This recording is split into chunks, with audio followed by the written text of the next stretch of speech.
Just as its students, faculty, and staff are changing, adapting, and growing, so too is the face of this 120-year-old institution we know as Purdue University.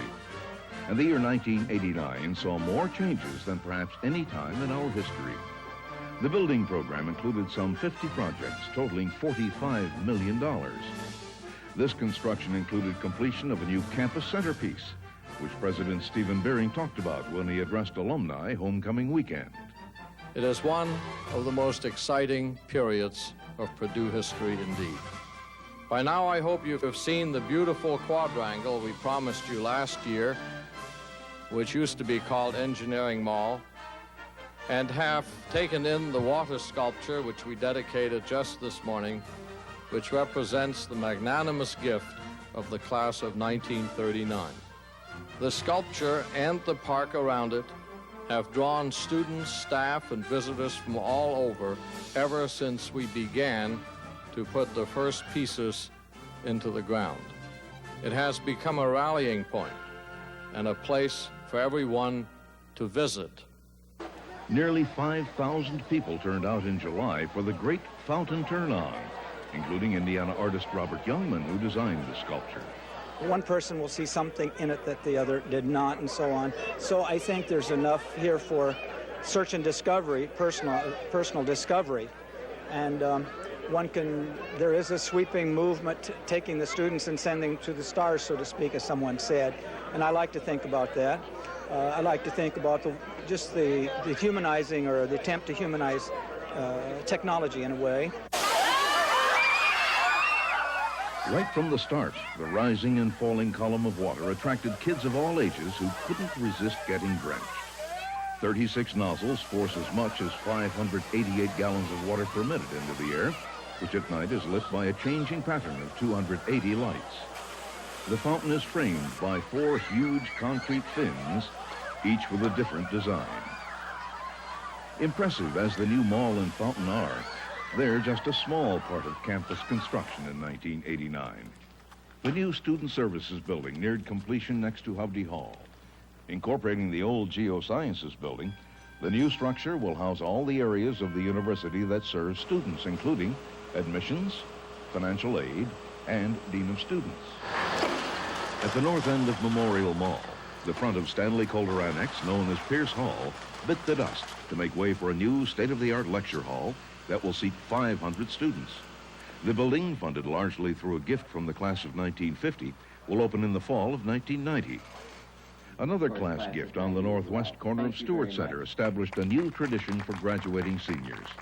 The class of 1989 funded this plaza area, which was dedicated at homecoming. On the north end of the campus, the giant intercollegiate athletic practice facility rose up from the ground next to Ross-Ade Stadium. Starting with the spring drills in 1990, the facility will give the football team what Coach Fred Akers calls the best indoor facility in the Big Ten. The building includes a weight room and offices, in addition to the field itself. New lights were installed in Mackey Arena, making televised basketball games look bright and cheery. A new 700-car parking garage on University Street helped relieve automobile congestion on campus. Meanwhile, the student newspaper, the Purdue Exponent, celebrated its centennial year by moving into a new 3-story building on Northwestern Avenue. The $2 million structure was completely financed by the Exponent. The centennial marker with its accompanying time capsule found a new home in front of the Materials and Electrical Engineering building. The new-look campus greeted a record number of students in the fall when just under 36,000 students enrolled on the West Lafayette campus. Purdue's system-wide enrollment at nearly 58,000 was also a record. Vice President for Student Services Richard Grace says this growth reflects the increasing popularity of Purdue programs. Whether it's a combination of engineering or liberal arts or science or management or pharmacy, consumer and family sciences, our students have come here for a no-nonsense education. They know what they want, and they get busy right from day one. As one would expect when that many people try to move in on the same weekend, traffic backed up along State Street and at the residence halls. But with the help of parents and siblings, Moving is a lot of fun, you know. the students settled into their rooms and prepared for the start of classes. At the freshman convocation, the class of 1993 got oriented to some aspects of Purdue, including the All-American Marching Band. This performance was the debut for new director David Lepla and new Golden Girl Kim Ratcliffe.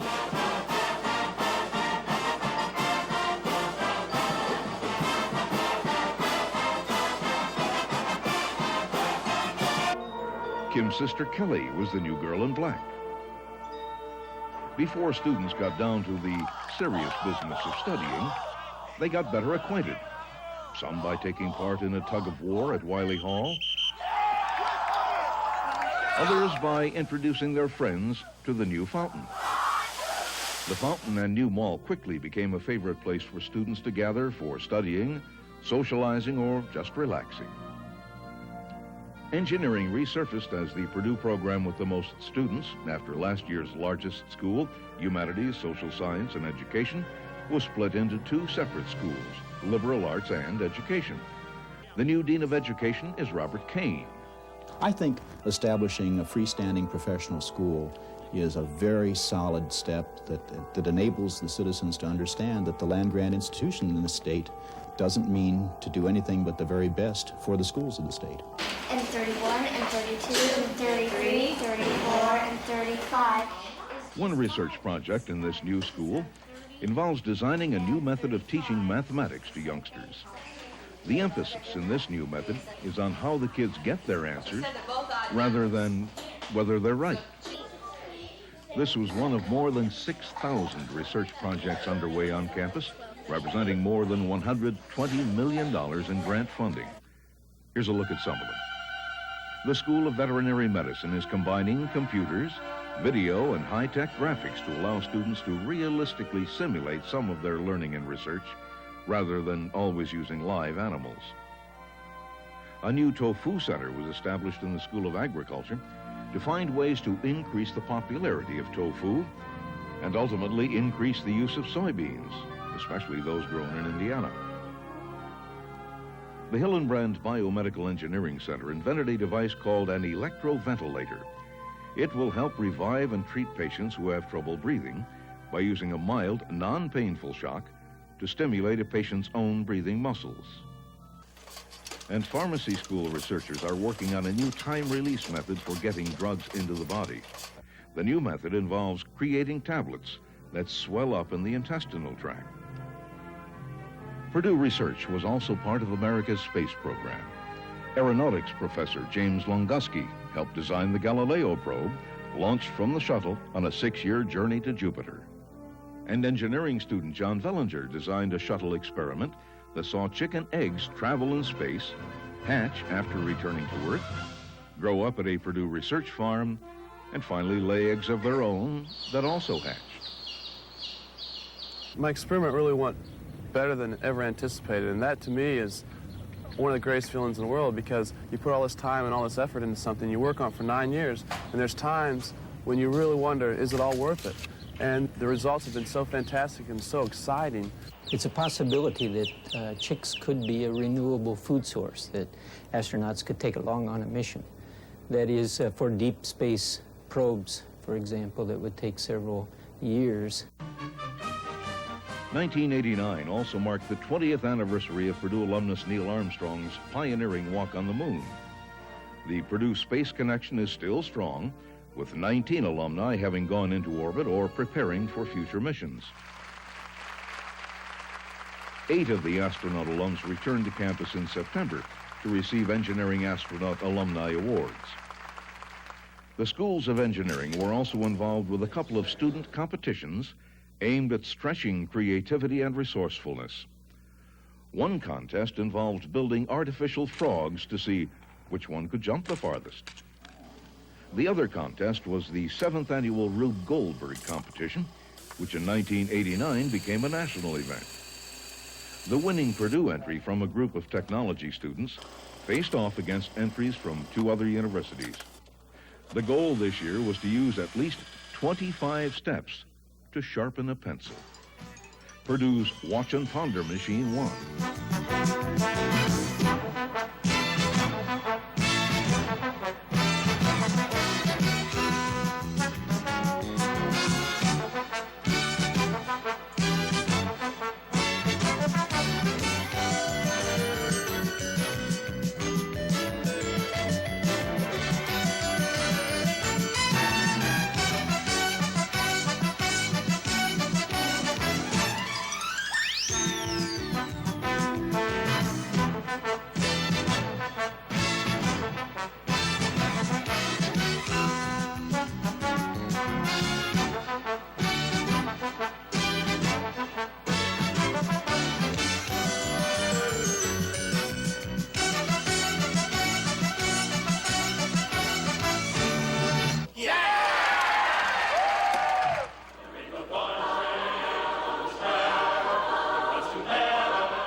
The joy of Purdue student life was also evident at the popular University Sing on Mother's Weekend. An off-campus Group 1, followed closely by these singers from Harrison and McCutcheon Halls. Grand Prix, the annual spring go-kart race, was another popular event. A capacity crowd saw the most confusing finish in the history of the 32-year-old race, but officials finally determined that the farmhouse entry driven by pole sitter Tom Smith was the winner. Two other annual events attracted interest from the community: the horticulture show and the veterinary school open house. Greek life at Purdue continues to thrive and grow. Two new national sororities were established. One of them, Delta Delta Delta, moved into and dedicated a new house on Tower Drive. Despite their many on-campus commitments, a number of students also found time to volunteer their time for community service projects. For example, these building construction majors helped renovate this rundown house so a low-income family could live there. Which I have been thinking about. Students also took note of worldwide events as they rallied in support of the democracy movement in China and marched in commemoration of Martin Luther King's birthday. Students also found time to participate in more than 460 clubs and activities on campus, like the Purdue Crew Club. The men's varsity crew gained national recognition this year by becoming the first team ever to win 2 gold medals at the San Diego Crew Classic. The Crew Club also dedicated a new racing shell to alumni executive director Larry Prio. The juggling club continues to grow. Senior David Ward was one of the founding members. It's worth a lot more than just doing it and having fun outside. It has a lot of psychological advantages. It has a lot of physical advantages. And I think it brings out a lot of creativity.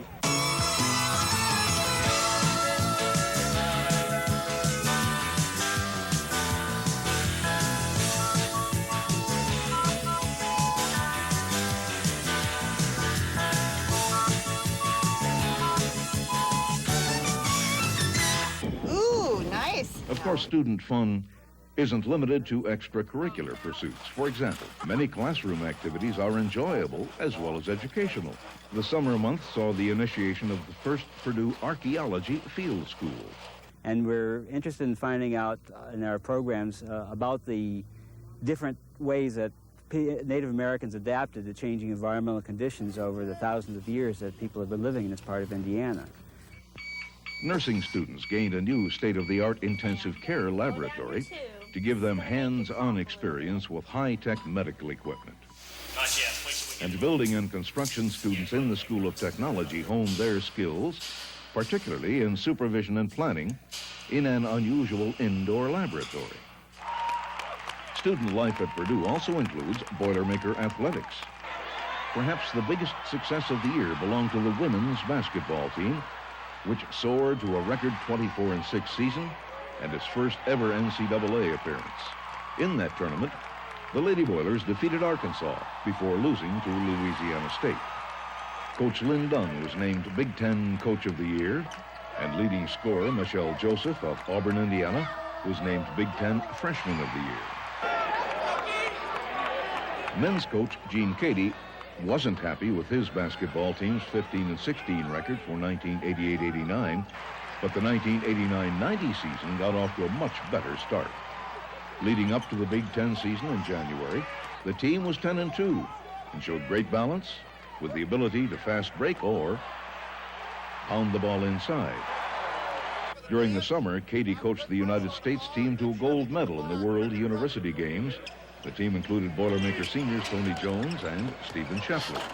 Set.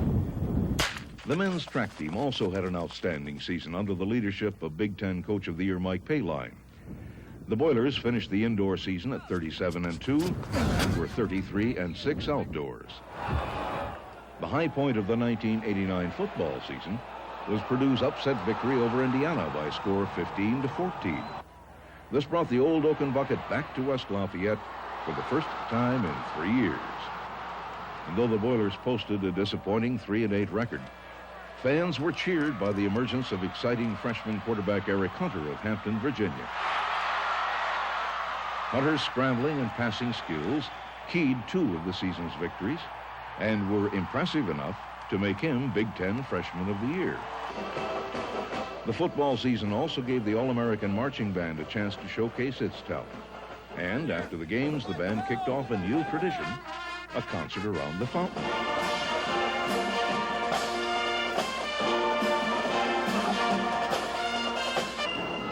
In January, the band journeyed to Washington, D.C. to march in the presidential inaugural parade. Homecoming had a new twist this year.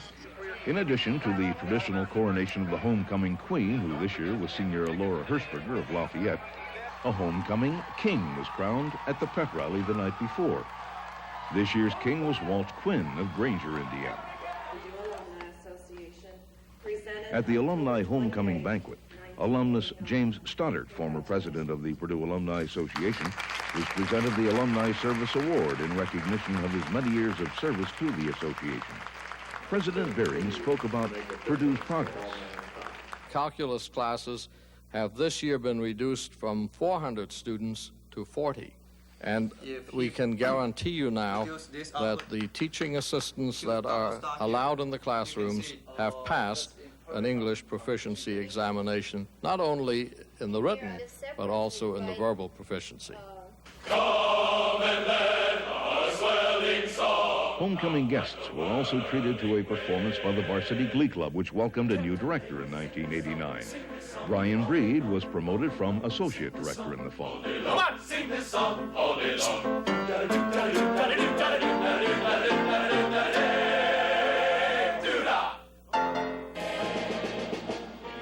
In December, Breed directed the Purdue Musical Organization's Christmas show during 5 sold-out performances in the Hall of Music.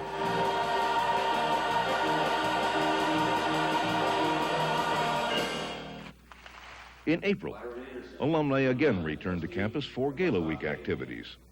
At the Founders Day banquet, 6 alumni were honored for outstanding service. Curry Ford for his work in community and industrial development in his hometown of New Canaan, Connecticut. Carl and Marietta Kettlehut for donating their time, talent, and resources for development in and around their hometown of Lafayette. Keith Vincent of Lockport, New York, for his leadership in serving elderly and ill members of his community. And Henry Ryder for his leadership and contribution to the renaissance of his home city of Indianapolis and his help with school desegregation. President Bering gave his annual State of the University message. It is a tradition to admit students to Purdue who have the potential to do the kind of hard work that is required here. We test them, we overwork them at times, we challenge them, but ultimately we wind up strengthening them for the challenges of life which are ahead. They will discover, as you have found, that the Purdue degree has a special meaning. In other alumni activity, the association welcomed 8 new and reactivated alumni clubs in 1989, bringing the number of active clubs to 115 worldwide. One of the new clubs was in Tippecanoe County, giving local alumni a chance to get together. The association was also given the use of a new custom van. Purdue added nearly 10,000 new alumni through commencement ceremonies in 1989, bringing the total alumni to 260,000 around the world.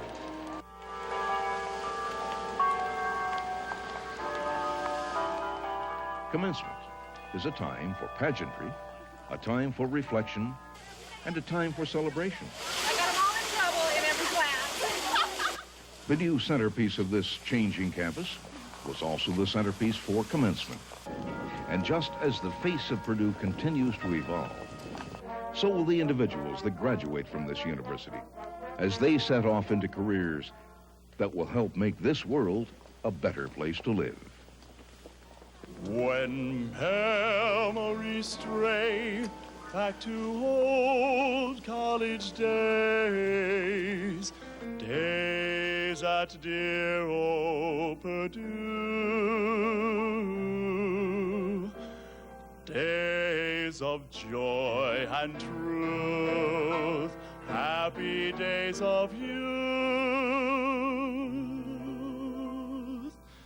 You'll see in fancy golden haze friends that were dear to you. Fondly you yearn then to return to old Purdue, where friends are true.